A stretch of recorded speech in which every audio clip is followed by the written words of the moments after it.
Hi, I'm Hathaway Hester, manager of the Association Archives at National Association of Realtors and chair of Chicago Area Archivists. Today I'm here with Joe Coates, University Archivist at Purdue University Northwest in Indiana. Hi, Joe. Welcome. Well, thank you. Thank you for having me. I appreciate it.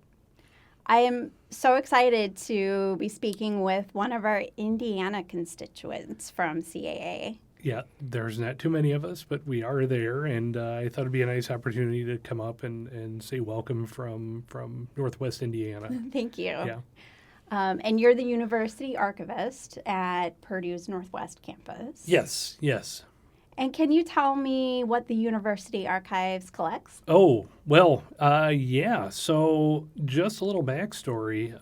It started out as two separate institutions. They were both founded in the late 40s. And they were set up to work with the steel mills and the industry in the area through all the technical things. And in 2016, the campuses combined. They were two separate places. Before, in 2016, we became Purdue University Northwest. And since then, we've actually established the archive in our Westville campus. And primarily what we collect is the history of the university, the history of the faculty, the students, the staff, really anything that involves the university and the surrounding area. And we are branching out a little bit more into the community as a whole because it's something that isn't done as much as it should be. So we're starting to move out into the community a little bit. A lot of faculty minutes, a lot of course catalogs, news releases, all that, photographs, all that normal university stuff that you would have, yeah. Now, I've always been in the business world, and what would be a normal way to handle this in the business world, if you have headquarters and then you have a satellite office, there's just one archives. Right. So this is actually very intriguing to me that there are multiple archives throughout Purdue University. Sure. So Purdue has 4 campuses, I believe. They have the campus in Indianapolis that they share with Indiana University. They have the main campus in West Lafayette that have their own archive. Purdue Fort Wayne have their own archive, and then we have our own. So anything that's generated out of either of our institutions, we have at our own location. There's not really a lot of overlap either. It's basically really once in a while we'll send for information down to West Lafayette, but they have very little of what we really need. They focus on their own, we focus on our own. So you work with the faculty there at your campus, and you have very separate collecting areas, I would imagine. Yes, as well. Yes. Because of our unique history and the fact that our campuses are about 40 miles apart, we really have 2 archives and 3 repositories. So the way it works is anything that was generated at Purdue North Central historically is stored there. Anything at Calumet, the Purdue University Calumet, is stored there. But now we have this new entity of Purdue Northwest. And a lot of it's coming out, most of it's digital now. So a lot of the collecting areas that we have are all digital native collections. And then the faculty sort of choose, well, if I worked in Westville for 30 years, I'd prefer my papers to be stored there. So there's a little bit of politicking with it also to kind of keep people happy.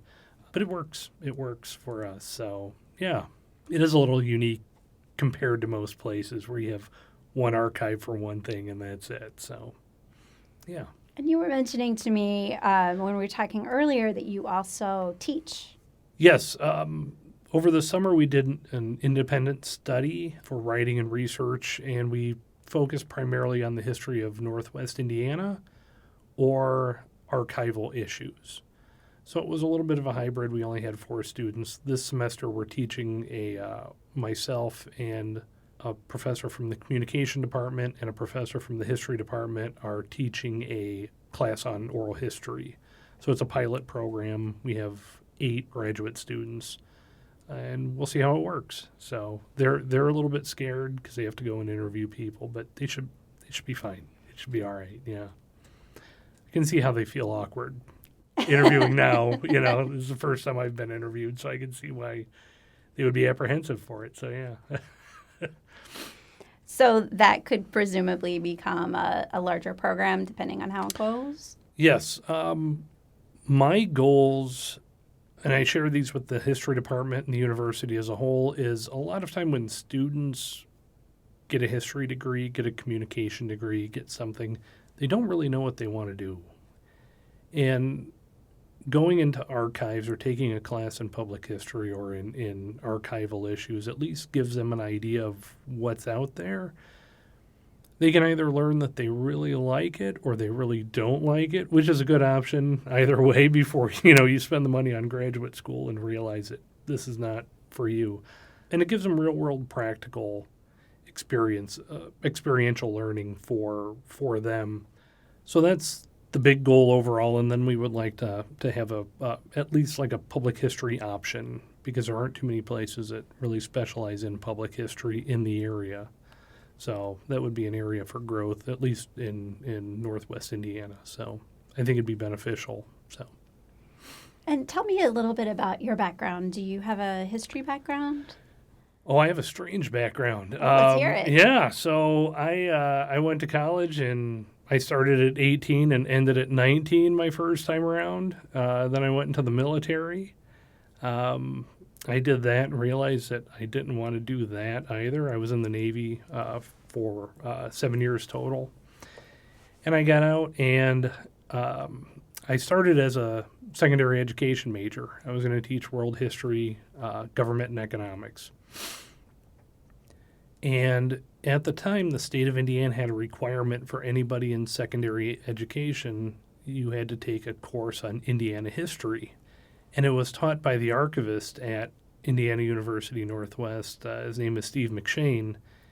And I walked over to his office and looked around, and he gave us a tour of the archive. And I thought, wait, I can do this for a living? Like, this is something that people do? And he said, oh, yeah, go get a library science degree and start looking. So that's how I ended up getting into it. I begged and begged for an internship.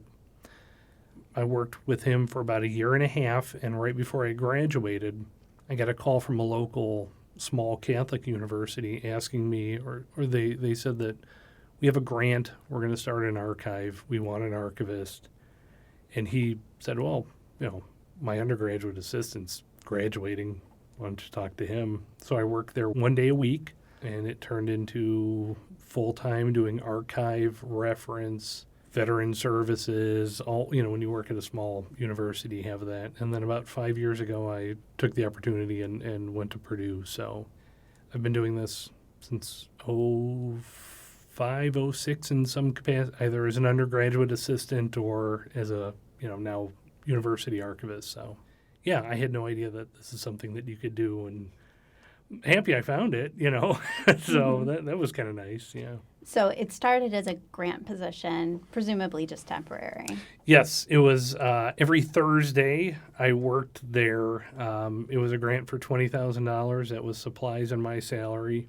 And I worked 30 hours a week at a local public library as their branch manager. And it was two sides of it was a cornfield. Across the street from me was a dairy, and next door to me was and on the parking lot side was the county cemetery.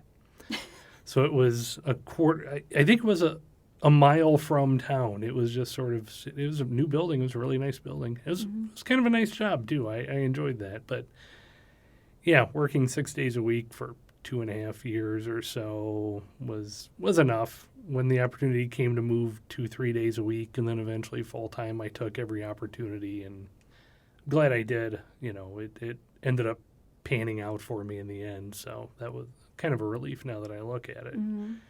And it sounds lot of luck like involved. Yeah. There is a lot of luck involved in this career. There is, yes. I know so many people who have gone from grant position to grant position, and it can be really hard to find that full-time job for a lot of people. Yeah. My worst case scenario, I thought about it, and I thought, well, I do live in Indiana. There's a lot of smaller rural libraries, and doing reference there or even applying for a director position somewhere. Usually they look for people with a MLS, a little bit of management position, somebody who knows something about a leaky roof and that kind. And I had worked in the trades between the military and working there at the archive. I worked midnights at a local hospital doing general maintenance and going to college. So that was kind of the plan. And I thought, well, worst case scenario, I'll end up a librarian. It's not a bad gig. So I figured, okay, we'll jump in, we'll do this. And through much perseverance from my wife and children while I was going to graduate school as a cranky adult with a full-time job, it did pan out for us. So thank goodness. And what do you like about the archives profession? Like, what draws you to it? I like being able to find answers for people.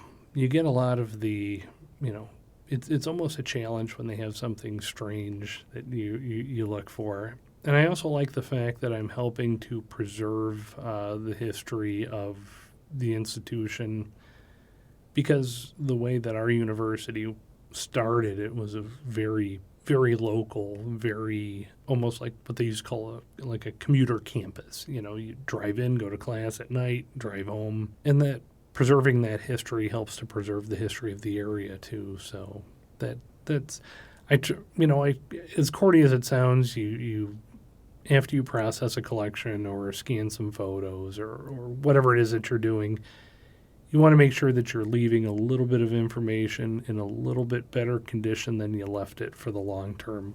It doesn't do a lot of good to have things in boxes. You have to know what's in the boxes. You have to make sure the boxes, at minimum have a poor inventory of it to know in general what's in there.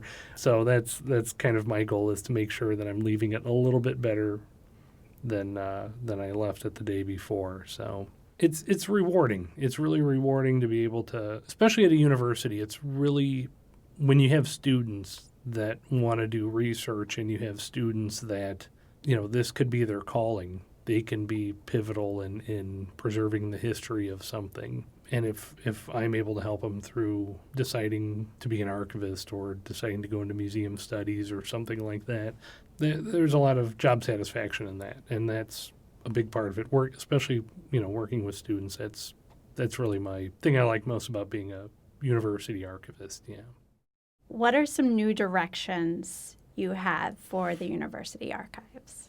We've got a couple things that we've done recently. We're working to create an oral history program. We're trying to talk to retirees. We did have a large digitization project. We digitized all the student newspapers and all the course catalogs and all the institutional self-studies.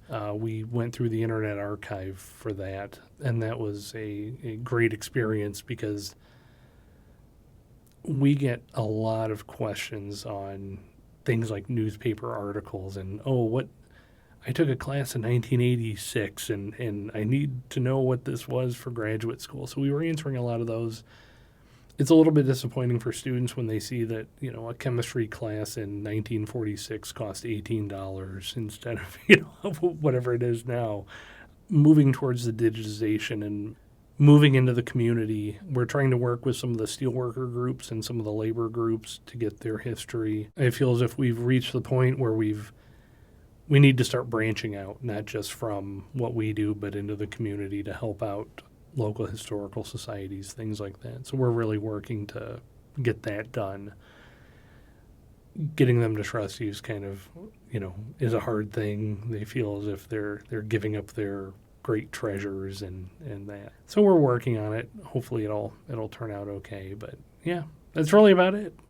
If you've never been there, come out and visit. Okay. We've got, if you're into Frisbee golf, our Westville campus is absolutely beautiful. Big Frisbee golf area. Stop by and visit. I will. Thank you. Sure. Thank you so much for joining me today, Joe. Thank you for having me. I appreciate it. It was nice talking to you. Thank you for listening to the Chicago Area Archivists COA podcast. We would like to thank our gracious interviewees, the Chicago Area Archivist Steering Committee, engineer Allison Shine-Holmes, WFMT, and the project chair Danielle Nowak for their time and efforts. To hear more, you can find both Season 1 and 2 of the COA podcast available on YouTube. For more information on the Chicago Area Archivists, you can find us on Facebook, Twitter, or our website, chicagoarchivists.org.